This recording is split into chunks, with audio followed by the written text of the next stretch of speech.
Hello বন্ধুরা, আজ আমরা দেখতে চলেছি হাল্কের সাথে ভয়ানক ডাইনির গল্প। চলো তাহলে শুরু করা যাক। গভীর জঙ্গলের পথ ধরে হাল্ক হেঁটে যাচ্ছিল।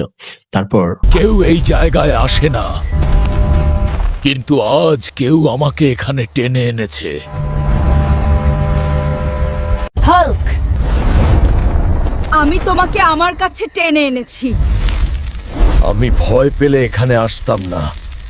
আমি অনেক দিন ধরে তোমার জন্য অপেক্ষা করছি। এখন আমি তোমাকে মেরে ফেলবো, তোমার রক্ত পান করব এবং অমর হয়ে যাব।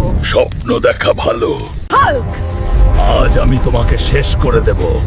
বোন, তুমি আমাকে ভয় দেখাচ্ছ ঠিকই, কিন্তু একটু কম ড্রামা।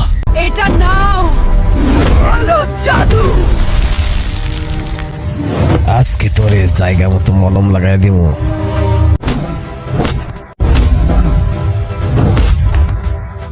আমাকে আর মারিস না, আমি চলে যাচ্ছি, কিন্তু মনে রাখিস আমি আবার ফিরবো।